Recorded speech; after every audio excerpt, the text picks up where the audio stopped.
ചെറുപ്പത്തിലെ അമ്മയെ നഷ്ടമായ കുട്ടികളാണ്. മരംവെട്ട് ജോലി ചെയ്യുന്ന അച്ഛൻ്റെ സ്വപ്നമായിരുന്നു മക്കൾക്കായി ഒരു വീട്. 16 വർഷങ്ങൾക്കിപ്പുറം അമ്മയുടെ പേരിലുള്ള മണ്ണിൽ തണലൊരുങ്ങിയതിൻ്റെ സന്തോഷത്തിലാണ് അക്ഷയും അഞ്ജലിയും അച്ഛൻ ഷൈജു തങ്കച്ചനും.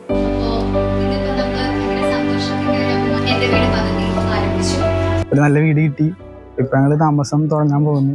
സഹായിച്ചതിൽ എല്ലാവർക്കും നന്ദി പറയുന്നു. ചിറ്റിലപ്പള്ളി ഫൗണ്ടേഷനും മാതൃഭൂമിക്കും നന്ദി. 1000 വീടുകളാണ് മാതൃഭൂമി മുഖേന ഈ വർഷം നൽകുന്നതിനായിട്ട് ഞങ്ങൾ ചിറ്റിലപ്പള്ളി ഫൗണ്ടേഷൻ ശ്രമിക്കുന്നത്. അതിൽ ഏതാണ്ട് 700 വീടുകൾ പണി നടക്കുന്നു. 500ഓളം വീടുകൾ ഹാൻഡ് ഓവർ ചെയ്ത് കഴിഞ്ഞു. വീടിന്റെ താക്കോൽദാനം Thiruvananthapuram Sarvavijnanakosam institute director doctor Muse Mary George നിർവഹിച്ചു. K Chittilappilly foundation director Jacob Kuruvila, Malayattoor Manappattuchira Divyashanti Niketan Narayana Gurukulam അധ്യക്ഷൻ സ്വാമി ശിവദാസ്, അയ്യമ്പുഴ ഗ്രാമപഞ്ചായത്ത് അംഗം MM Shaiju, Mathrubhumi regional manager P Sindhu എന്നിവർ ചടങ്ങിൽ സന്നിഹിതരായി. എറണാകുളം ജില്ലയിൽ എൻ്റെ വീട് പദ്ധതിയിലൂടെ കൈമാറിയ 9ാമത്തെ വീടാണ് ഇത്. മാതൃഭൂമി ന്യൂസ്, കൊച്ചി.